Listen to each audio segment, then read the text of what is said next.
elle est là. C'est pas vrai. Mais je suis nulle pour faire des miniatures, c'est chiant ce truc là aussi, putain. Ah, qu'est-ce que je suis vulgaire. Pardon.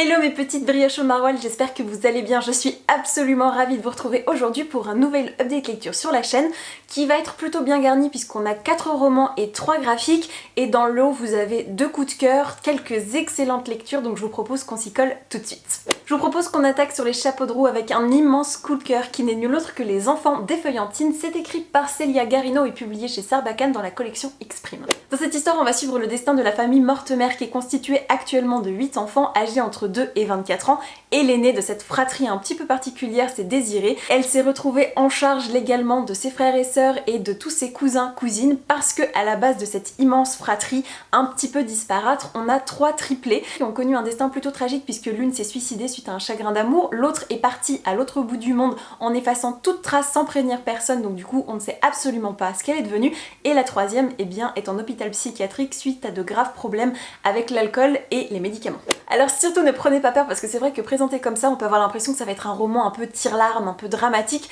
et c'est l'exact opposé. Cette cousinade un peu disparate, elle est ultra lumineuse, elle est très vivante, on a des personnages hauts en couleur, hyper atypiques, très attachants, on va aborder tout un spectre de thématiques qui sont vraiment passionnantes, que ce soit le harcèlement scolaire, l'amour filial, on va avoir tout un lien entre les anciens amours, on a aussi les besoins de retrouver les parents, tout un... Enfin bon, bref, j'ai même pas tellement envie de vous en dire parce que moi je me suis plongée un petit peu à l'aveugle dans ce roman et on m'avait juste vendu un lapin, des histoires de piano, un cochon domestiqué, une grande fratrie comme ça, et ça m'avait énormément rappelé un petit peu dans l'ambiance toutes ces sagas familiales que j'aime suivre qui sont très réconfortantes, et je n'ai absolument pas été déçue. En même temps, il faut bien reconnaître qu'entre les thématiques abordées et la farandole de personnages tous plus chatoyants, tous plus fous, tous plus délirants les uns que les autres, j'ai eu beaucoup de mal à sortir de cette lecture et au bout de 500 pages, ça a été un véritable crève-cœur de les abandonner. C'était un tour de force, un véritable coup de cœur, c'était magistral. D'ailleurs, si vous êtes un peu comme moi et que vous êtes assez friand de fresques familiales et de romans chorales et que vous avez adoré par exemple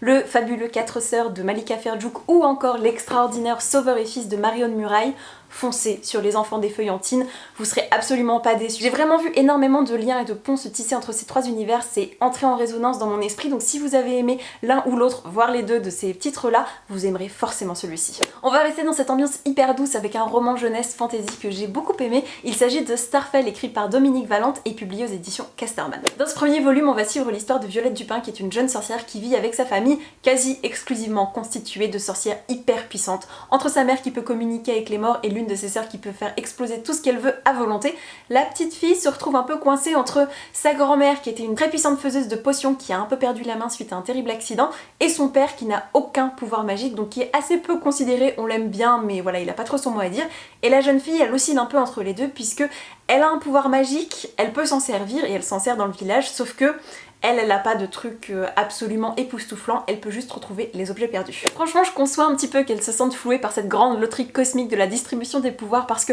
entre la capacité de faire exploser des trucs et celle de retrouver le dentier de la voisine, il n'y a pas trop à hésiter. Pourtant, tandis qu'un matin elle se prépare à recevoir la file de villageois qui ont tous perdu quelque chose, elle va voir apparaître Moreg, qui est l'une des plus puissantes magiciennes de cet univers, qui a besoin de son aide pour retrouver le mardi passé que tout le monde semble avoir oublié. C'est un roman assez court et écrit hyper gros, donc je vais pas aller plus loin dans le dévoilement de l'intrigue, vous avez vraiment le plot de base. Sachez juste que j'ai beaucoup aimé cette histoire. Alors certes, narrativement, c'est pas non plus la révolution, il y a rien de nouveau sous le soleil, vous connaissez les ressorts dramatiques qui sont utilisés. Et j'ai été un petit peu dérangée par le monologue final, vous savez, celui très connu qui va vous dévoiler absolument tout ce que vous ignoriez et le pourquoi du comment, donc ça c'était un petit peu relou parce que c'est une paresse scénaristique que j'en ai marre de voir en littérature jeunesse. Je pense qu'il y a d'autres ressorts à mobiliser pour être un petit peu plus piquant, un petit peu plus débrouillard, je sais pas, il y a d'autres choses à faire, mais en tout cas j'ai adoré cet univers qui mêle des balais magiques, des trolls, des ogres, des dragons, des cabanes dans les arbres avec des plantes magiques qui sont plantées sur le toit, enfin bon bref, vous avez plein d'éléments qui sont hyper agréables à suivre. L'héroïne est adorable et en plus vous avez tout un ascenseur émotionnel assez fou, c'est drôle, il y a de l'humour, donc vraiment j'ai beaucoup aimé ma lecture. Et si jamais vous aviez eu l'occasion de lire Apprentie sorcière de James Nichol qui était sorti il y a quelques années aux éditions Gallimard Jeunesse, d'ailleurs on n'a jamais eu la suite, moi j'étais très triste, et que vous avez aimé cet univers avec cette apprentie magicienne, avec des missions mission, le tout dans un univers très verdoyant, très magique, très enfantin, vous allez forcément passer un excellent moment avec Starfell que je vous recommande. Alors au risque de vous surprendre un peu, je vais passer extrêmement rapidement sur la prochaine lecture parce que certes c'est une pavasse mais vous l'avez vu passer partout, tout le monde vous a donné son avis, donc j'ai pas grand chose à rajouter par rapport à tout ce qui a pu être dit sur ce roman, donc je vais vaguement vous parler du Prieuré de l'Oranger écrit par Samantha Shannon et publié aux éditions de Saxus. Vous l'aurez compris, un niveau originalité on n'y est pas du tout et en plus j'ai vraiment hésité à vous le présenter, mais comme je vous l'avais promis dans mon dernier vlog que je vous mettrai d'ailleurs dans le petit si vous ne l'avez pas vu,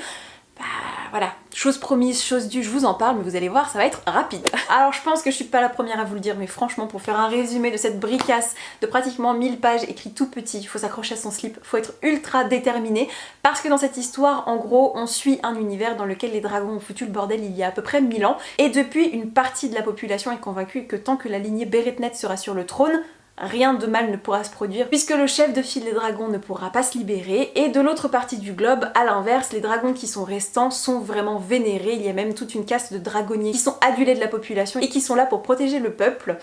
Et vous allez suivre différents personnages, entre une reine, sa cour, des intrigantes, des magiciens, un étrange prieuré constitué de tueuses et tout un tas vraiment de destins éclatés qui vont finir par se recroiser. C'était très intéressant, peut-être un petit peu trop longuet parce que si on doit rentrer dans mon avis, il se résume assez simplement. C'était très addictif mais j'ai mis 15 jours à le lire et surtout je suis tombée dans un ventre mou à partir de 400 pages parce que pour moi il aurait fallu faire un découpage en 2 tomes et s'arrêter à la page 400 et reprendre 150 pages plus loin pour attaquer le tome 2 parce qu'il y a vraiment toute une partie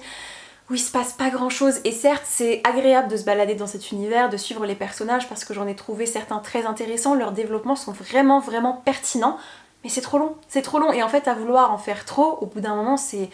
un peu pénible, donc vraiment il aurait fallu faire 2 tomes, enlever 150 pages entre les deux pour vraiment dynamiser le tout.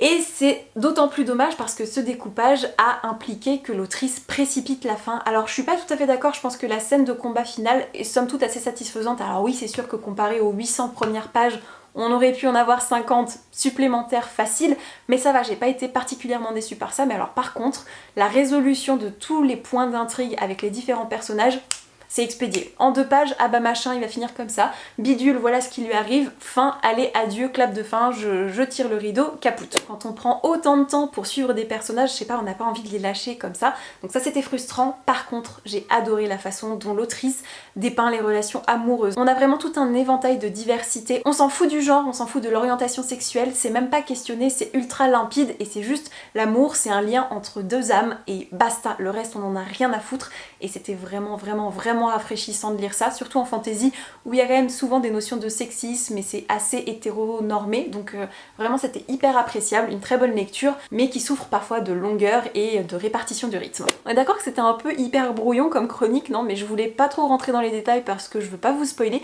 mais en tout cas si vous l'avez lu, n'hésitez surtout pas à me dire dans quel camp vous vous situez, est-ce que vous avez beaucoup aimé, est-ce que vous avez été hyper déçu. Moi personnellement ça m'a pas dérangé qu'on voit pas plus les dragons que ça, je trouve que c'était assez bien dosé, mais n'hésitez surtout pas à me laisser votre avis en commentaire, j'adorerais discuter avec vous. Avec la prochaine lecture, je vous propose qu'on troque les dragons contre les vampires avec Alanna et l'enfant vampire. C'est le roman écrit par Cordelia et publié aux éditions Scrinéo. Dans cette histoire, on va suivre Alanna, une jeune fille âgée de 13 ans qui vit à Paris avec sa famille, qui est pour le moins atypique puisque ses parents et sa grande sœur sont ce qu'on appelle des médiateurs, c'est-à-dire des humains qui sont chargés de faire le pont, la jonction entre le peuple humain et les vampires pour s'assurer de désamorcer d'éventuels conflits, incompréhensions ou débordements pour faire en sorte que la cohabitation se passe bien. Et tous les trois vont un jour partir pour une énième mission à Berlin, laissant Alanna sur le carreau au bon soin de sa grand-mère qui est une ancienne médiatrice à la retraite et paralysée de la moitié du visage et du bras gauche. Et la jeune fille broie du noir, elle en a marre d'être mise de côté parce qu'elle est assez fragile, elle n'est pas très endurante, elle est assez sensible et ses parents du coup veulent la protéger en essayant de l'écarter de ce monde là, sauf que ça la fait énormément souffrir.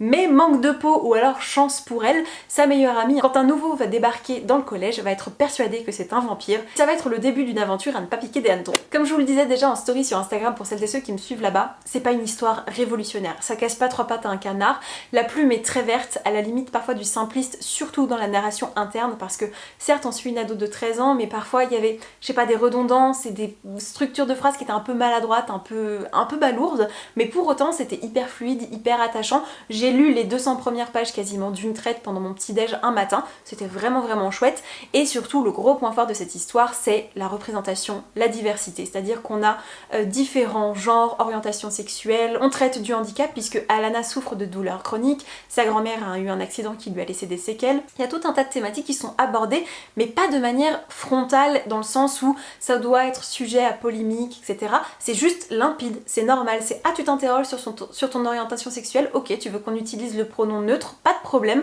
et juste c'est fluide, ça coule de source, on est bienveillant, on est dans l'écoute mais on n'est pas dans la revendication. C'est vraiment hyper chouette et rafraîchissant d'avoir de la représentation comme ça, surtout en littérature jeunesse, et vraiment rien que pour ça je vous le conseille. Clairement moi je suis pas le public visé, j'ai 15 ans de trop pour lire cette histoire, mais je pense que pour des jeunes lecteurs âgés entre 10 et 13 ans, autour de l'âge des personnages principaux, ça va passer tout seul. C'est une histoire de vampire qui fait pas peur, qui est pas révolutionnaire, mais vraiment elle fait le job. Donc si vous avez de jeunes lecteurs dans votre entourage à qui l'offrir, allez-y, ce sera un très chouette cadeau. Bon, les romans c'est terminé, on va passer au graphique et je me frotte les mains puisque je vais vous présenter mon coup de cœur BD du moment qui était vraiment extraordinaire. J'ai même pas envie de le lâcher pour vous le présenter, mais il va bien falloir puisqu'il s'agit du premier tome des sœurs Grémillet qui s'intitule Le rêve de Sarah. C'est écrit par Giovanni De Gregorio et illustré par Alessandro Barbucci. C'est publié aux éditions Dupuis et c'était incroyable. Dans cette bande dessinée, on va suivre le destin des trois sœurs Grémillet qui sont donc Sarah, Cassiopée et Lucille, et le point de départ de ce premier tome, ça va être les drôles de rêves qui peuplent l'esprit de Sarah,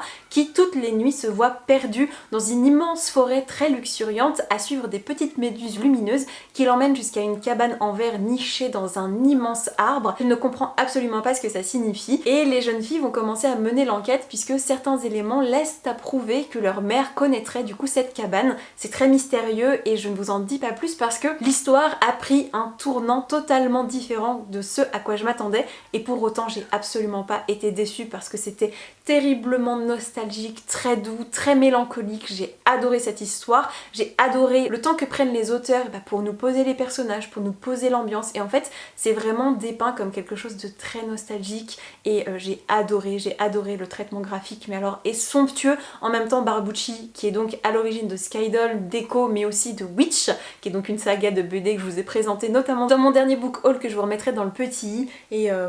tout fait merveille en fait, le fond, la forme se marient de façon extraordinaire. C'était un coup de cœur, j'ai pas d'autres mots, vraiment c'est touchant, c'est beau. Il y a un peu cet esprit qu'on retrouve dans les carnets de cerises avec ce côté très doux amer qui fonctionne à merveille. Allez-y vraiment sans aucune hésitation, c'est juste remarquable et si vous le loupez je pense que vous allez vous en vouloir. Moins parce que ça va bien 5 minutes de dire que c'est super, que c'est extraordinaire, qu'il faut pas le louper, qu'il faut le lire, etc.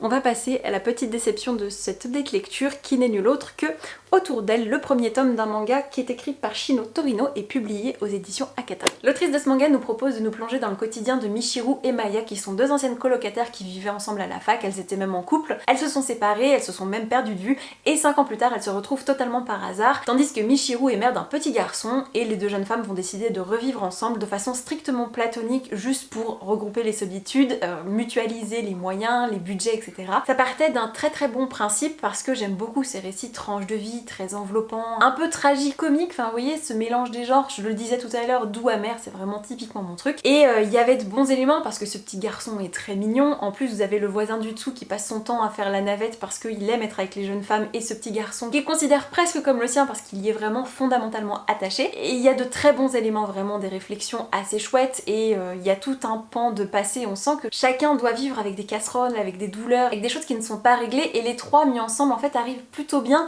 à tenir debout, c'est-à-dire que vous prenez en fait 3 personnes un peu cassées par la vie, vous les mettez ensemble et ça match plutôt bien. Donc de ce point de vue là c'était quand même très agréable à suivre, mais déjà j'ai pas du tout aimé le traitement graphique, surtout du petit garçon. En fait je ne comprends pas pourquoi l'autrice lui a fait un visage autant crêpe, autant chibi, j'ai pas du tout accroché et surtout en fait le gros point noir pour moi de cette histoire qui m'a empêché d'adorer pourtant tout le reste qui est vraiment chouette, c'est le personnage de Michiru, donc la mère de Yuta, que j'ai trouvé détestable. Alors certes elle a un bagage émotionnel, un passé assez douloureux, je crois qu'elle a des problèmes dans sa famille, surtout dans la relation avec sa mère, je le conçois, je le comprends, c'est quelqu'un de très sauvage, de très écorché, mais pour autant elle ne pense qu'à elle. J'ai détesté sa façon d'être avec Maya, d'être avec son fils. Elle ne pense qu'à elle, en fait elle n'arrive pas à faire autrement. Il y a un côté très tragique que je comprends, que je conçois, mais du coup ça me l'a rendu totalement antipathique et je ne peux pas m'attacher à un récit si je déteste l'un des protagonistes avec autant d'ardeur. Donc pour moi ça ne l'a pas fait, mais pour autant je trouve que ça concentre beaucoup d'éléments très intéressants et c'est encore une fois une représentation d'un noyau familial totalement atypique qui fonctionne bien et c'est aussi pour ça que j'aime beaucoup les mangas tranches de vie de chez Akata parce que ça avait été un petit peu la même chose, la même réflexion de ces familles atypiques dans Le mari de mon frère qui avait été un coup de cœur intersidéral. Mais pour autant, je suis totalement passée à côté et c'est dommage. Je suis pas sûre de lire la suite parce qu'il y a bons éléments, mais c'était pas pour moi. Et après les familles atypiques, je vais vous parler d'un manga qui est totalement farfelu, qui mélange plusieurs genres de façon totalement impromptue. Et il s'agit de The Wise Beasts of the Wizarding Wisdom. Ah, c'est pas facile à dire en plus, écrit par Nagame et publié aux éditions Comico. Nagame c'est l'auteur à qui on doit L'Enfant et le Maudit qui est une série de mangas qui a pas mal fait parler d'elle mais que je n'ai personnellement pas lu. Et ce manga, c'est un recueil d'histoires autour d'animaux anthropomorphes qui vont dans une école de magie et en fait c'est du boys love. Autrement dit, ce sont des animaux à l'apparence humaine qui sont des sorciers qui vont à l'école et qui s'aiment. Voilà. Vous avez donc tout un florilège de portraits et d'histoires de duos comme ça qui se cherchent, qui se trouvent entre le prof et son élève, les deux meilleurs amis. Vous avez également une histoire très touchante entre un sorcier humain et un sorcier ours. Je vous en dis pas plus, mais n'allez pas croire que c'est des trucs hyper bizarres, il n'y a pas de sexe, il n'y a pas trop de relations physiques, enfin vraiment c'est très doux, c'est très soft. Et c'est assez spécial en fait, parce qu'il y a une ambiance un peu poudlard, avec des animaux anthropomorphes et de l'amour. Voilà, je peux pas vous en dire davantage, c'est assez particulier. Il faut aimer les trucs un peu what the fuck. J'ai trouvé le dessin en tout cas très joli, il y a des encarts sur les différentes espèces qui sont mises en scène. C'est beau, c'est assez poétique, il y a vraiment des histoires qui m'ont beaucoup plu, d'autres qui m'ont un peu davantage dérangé, mais vraiment dans l'ensemble c'était un truc totalement atypique. Je peux pas vraiment vous le conseiller, je peux pas non plus vous le déconseiller parce que j'ai bien aimé, mais voilà, si vous aimez les trucs un peu bizarres, vous savez que ça existe. Et voilà, c'est sur cette note un peu... on sait pas, que cette vidéo se termine. J'espère vraiment qu'elle vous aura plu, que vous aurez passé un bon moment. N'hésitez surtout pas à me dire une fois encore en commentaire si vous avez lu ou prévu de lire certains des bouquins que j'ai présentés. Vous savez que j'adore vous lire et discuter avec vous. D'ailleurs, j'en profite pour remercier toutes celles et ceux qui prennent le temps de regarder quelques pubs sur Utip à la fin de chaque vidéo. Vraiment, je vous remercie du fond du cœur, ça me touche énormément. Je vous remercie également si vous prenez le temps de laisser des pouces bleus, si vous prenez le temps de laisser des commentaires. C'est très important pour moi parce que c'est hyper gratifiant de voir que le contenu qui me prend quand même beaucoup d'heures à faire, à tourner, à promouvoir, vous plaît, que vous interagissez, que vous êtes là. Donc merci beaucoup pour votre soutien, ça me va droit au cœur. Et sur ce, je vous souhaite comme d'habitude de merveilleuses rencontres de papier et je vous dis à très vite pour la prochaine vidéo. Ciao ciao!